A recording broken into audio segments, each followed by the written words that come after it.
Annabel, Hello. how are you? I'm good. How are you? Thank you for popping in today and sitting down. We're going to do our little senior send-off.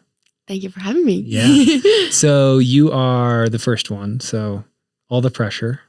Got to make it good, right? Mhm. Okay. So let's first get through the introduction piece of this. Annabel, where do you go to school? I go to East High School. All right. And you are a? Senior. All right. So as I said, guys, this is our senior send-off. I get to have Annabel here really to kind of introduce this as a thing that we're going to do this year. So I think we have a group of about 11 seniors that are going to graduate from our Peak High School program.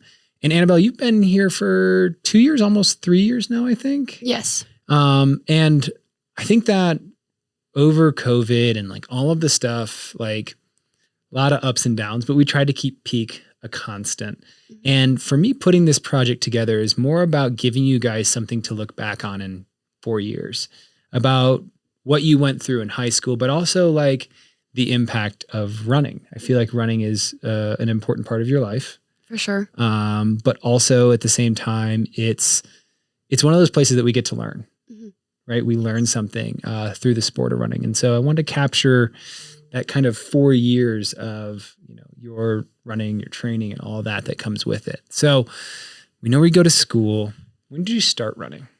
I started running in 6th grade for my middle school.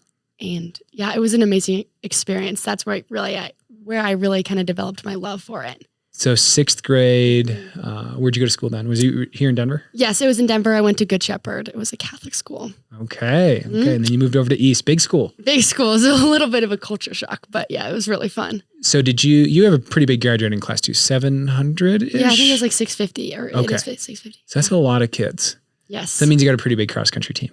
Yes, we have a very large cross country team. So with that said, like you've done both cross country and track 3 years?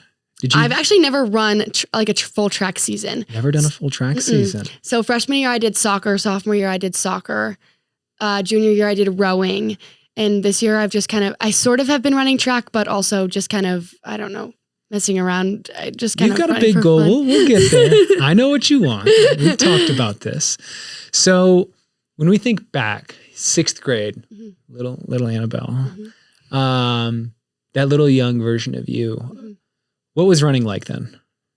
Running was just fun. It was more, I was running and playing soccer at the same time. And it was more just like I get to hang out with my friends. I loved my coach. His name was Coach Dan. And so it was more just like I got to go there and just kind of like go over kind of what happened in the day. And it was just like, it was totally just fun. There was no pressure on it. And I just loved getting out there and being with my friends. And yeah. So at some point, it sounds like that may have changed. It may have gone from it's fun to can I go a little faster? When did it become more of like a competitive thing? I think it became more of a competitive thing when I started like competing with my like teammates at Good Shepherd.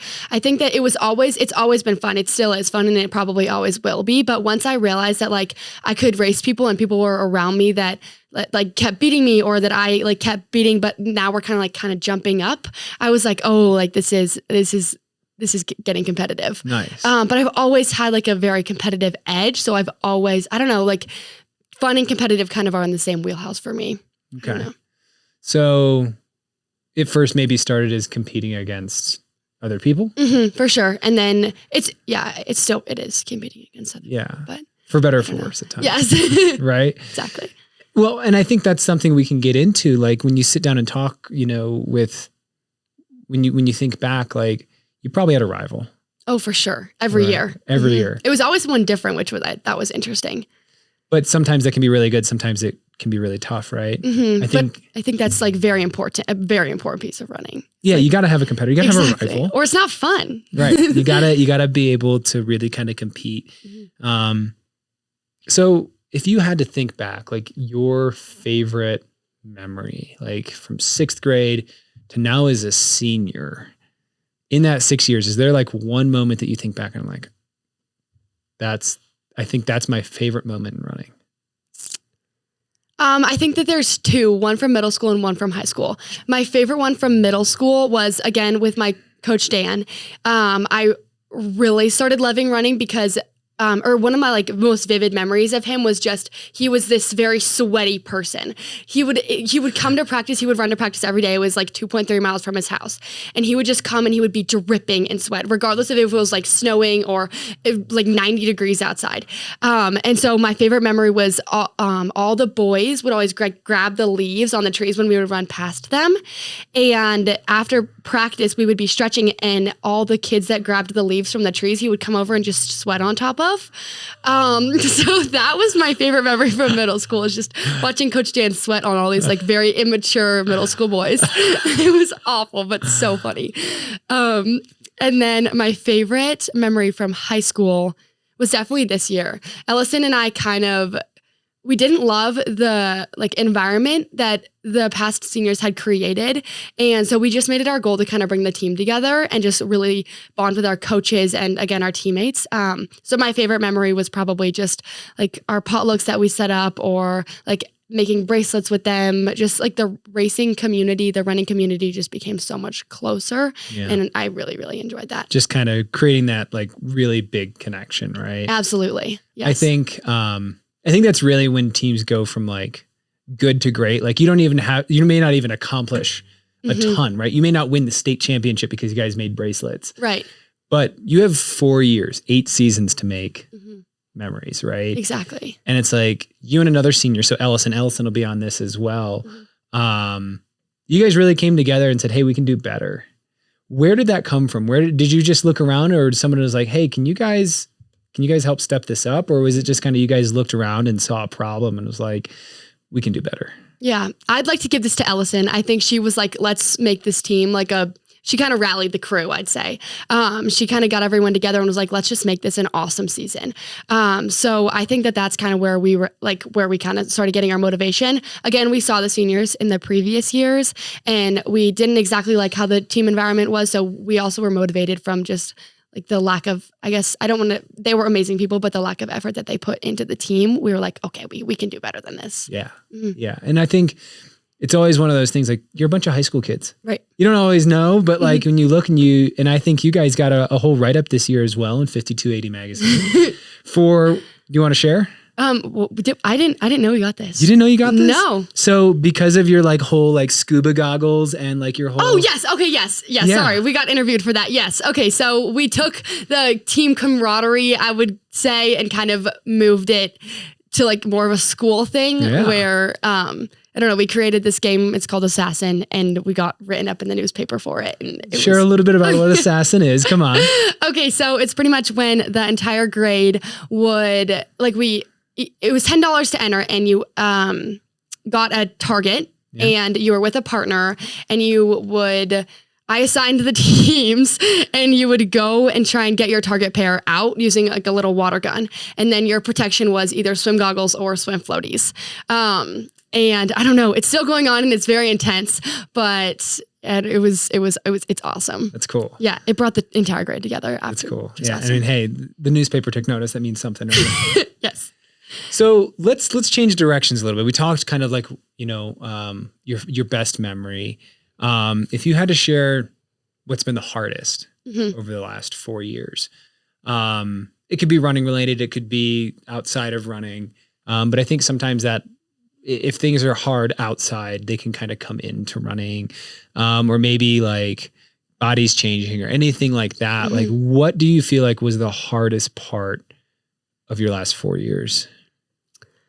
I'd say I've always loved running, but I've never been the fastest at it.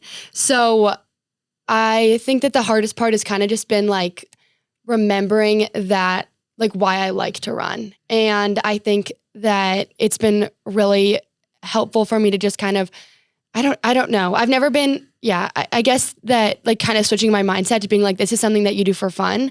And like, you're going to race the people around you, but you're not ever going to be first is kind of how I've looked at it. So that's been really challenging to switch my mindset. I think the other part that's been really hard has been, especially in the past few months, running is something that really helps me kind of just with like my anxiety and just kind of like makes me enjoy life just a little bit more. And so I've really lost motivation for running. And so again, as I mentioned, I am kind of having to like refigure out why I love to do it. So that's always a little bit hard for me. But yeah, just kind of realizing that I'm never going to be like number one, but I'm always going to have people to compete with. So let's dig in for just a second here. You said that you worked on changing your mindset. And I think anybody that's watching this is like, oh, I want to know how you did it, right? They instantly want to know, like, that's me. I'm struggling. I'm having a hard time. How did you change your mindset from maybe being in a negative space to maybe being into a more positive space and looking, instead of trying to worry about what everybody else thought about around you? Mm-hmm. How did you let it be? I'm going to race the people around me and I'm going to make sure that this is fun for me. I don't know, honestly. I think that I kind of went back to just like why I like to run. And so going back to kind of why I like to run because like it makes me feel really confident. And when I finish a run and I did well and it was a great workout, like I feel really good about myself. And I think most people do. If you have a good run and you're like, I'm finally in shape, like you feel great. Yeah.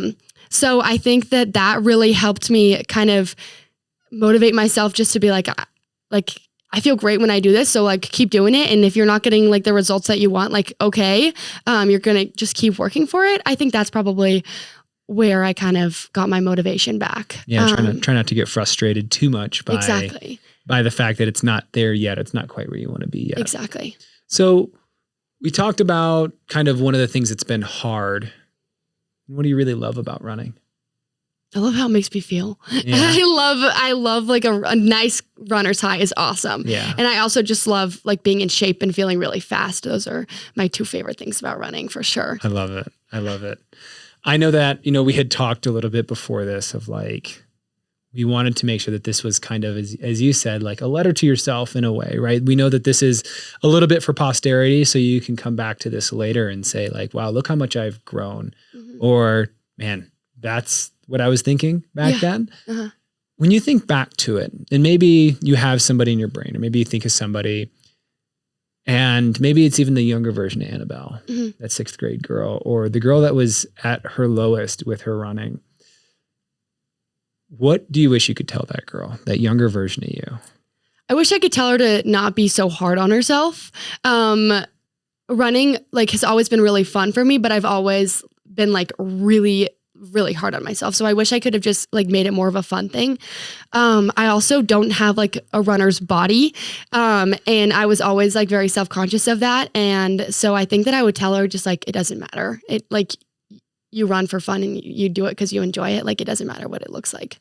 For people that are out there that are like, oh, that's me. Yeah. What would you tell them? What would you tell those people that are like, I'm struggling with that? Like, is it just hang on mm-hmm. and it gets better? Or is it, what do you feel like is your best advice to somebody that's maybe struggling with either, oh man, I don't feel like I have a runner's body, or I'm not the fastest at this? Yeah. I don't know. I think that you need to kind of remember, again, what I've kind of been talking about recently is just like, remember why you do it. Like, yeah. It's okay if you're not the fastest. Maybe you will be. I always tell myself, like, it's high school and like, I never know where running's going to take me, like maybe my body isn't like good for running, but maybe it's good for triathlons, or like, maybe it's good for like ultra marathons, things like that. So like, maybe like short distance, like maybe you don't have the body for like short distance cross country racing, but like maybe you'll have the body for like triathlon. So I just say hang in there, just keep doing what you love. Yeah, running's a big sport. Yeah, there's a lot of ways you can take it. Absolutely, that's what makes it great. So I wanted to talk for just a second. You've been a part of Peak, mm-hmm. and I don't really want this whole thing to be like, okay, this is all about Peak, but I do want you to be able to share a little bit about your experience here, because you joined the team and then you actually went and started doing some rowing. Mm-hmm. You came back. Something called you back to Peak, during the season and things like that. What has been maybe your personal experience, if you want to share, or maybe even like a highlight from just being a part of a club running team? For sure. I think that Peak is so different than any other club running team that you could ever join. I think peak puts cross country from more of like an individual sport to really a team sport. What I love about peak is just how hard it is. I remember It's not my intention.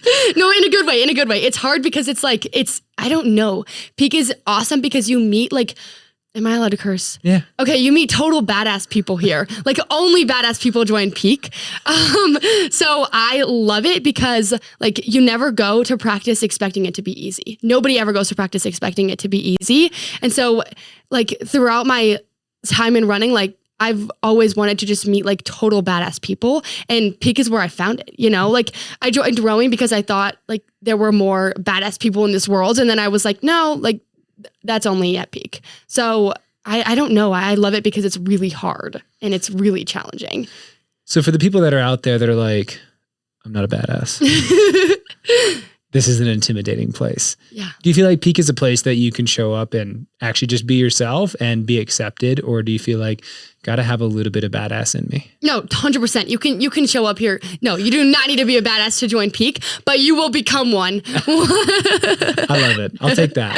Yes. And I think that's where the team part comes, because you show up and you're like this scrawny little cross country kid who's just been running roads.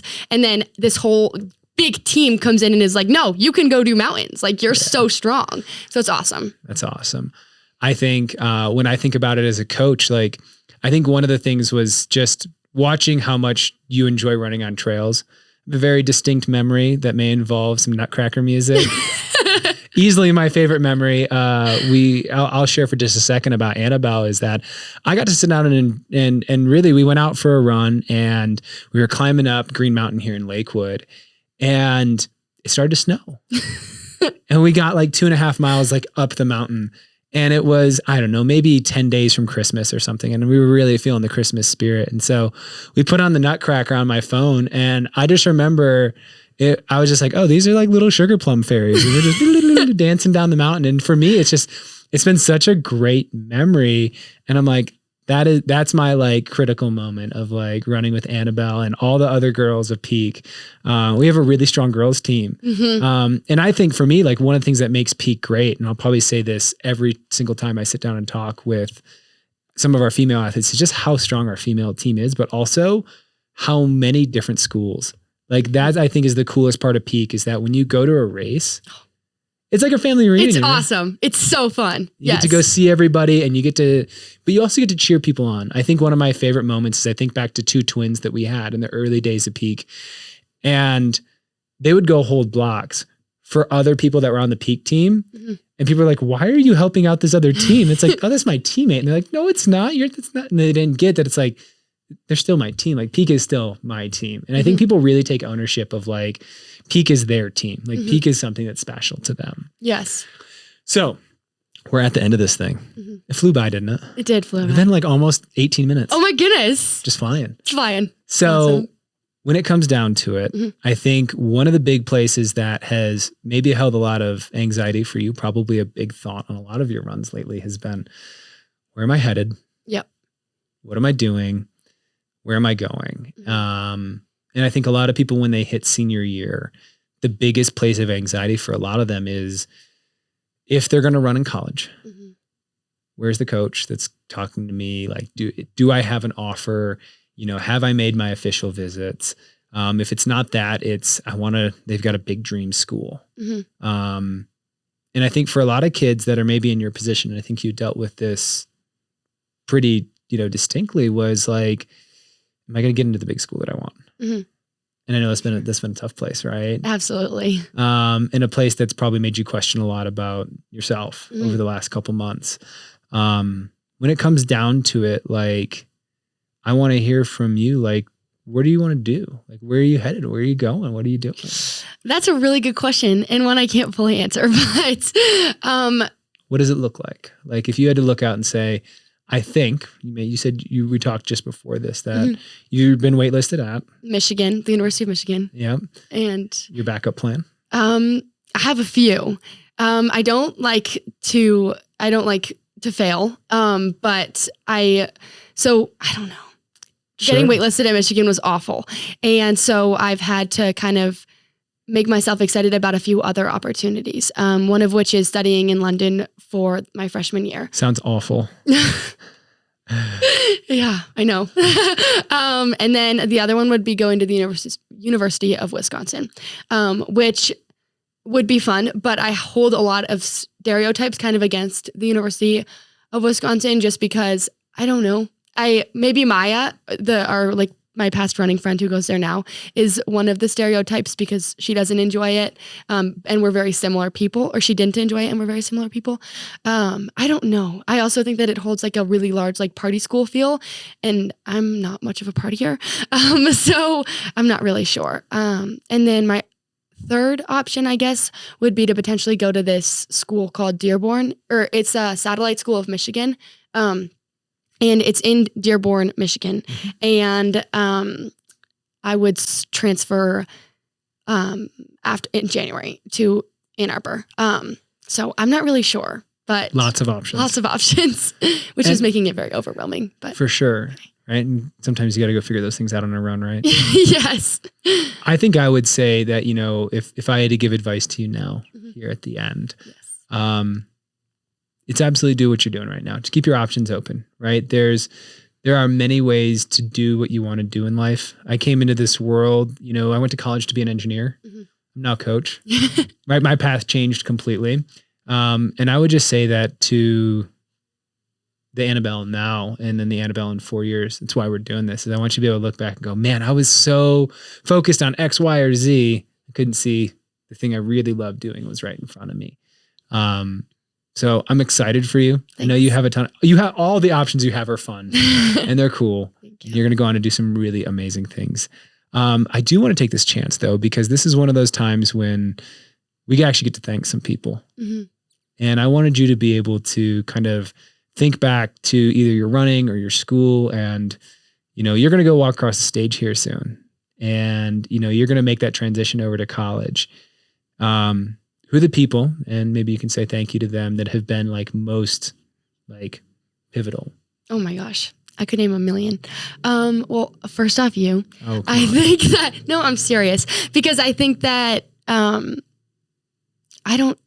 think you were always there when I needed somebody to redirect me. I wouldn't say questioned, but you always kind of questioned my decisions because sometimes they were very outlandish. And that really helped me kind of figure out what I really loved. So you and Katie both were so helpful, and really, I don't really think I would continue of running if it weren't for you guys. So thank you for that. Of course, anytime. Always. On the future. And then Coach Dan, as I mentioned, he really helped me kind of love running. And then just my cross country team, and then the peak team, my friends and my family have been amazing, just really supporting me, making sure that I'm still doing what I love and I'm not too hard on myself. I think Ellison this year has been amazing and just really, really helpful in cross country, in college, in school, things like that. I don't know. I think those are the people that really stand out. That's a lot of people. Yeah. Well, you have a big support system. Absolutely. You got to have a big one, right? Yeah. It's your pit crew. They keep you going. They fix you back up. Sometimes when you come in a little bruised and broken, right? Yes. Annabel, thank you. Yes. I really appreciate this. I'm looking forward to putting this out and sharing it with more people. I'm really excited. Thank you for having me again. Of course.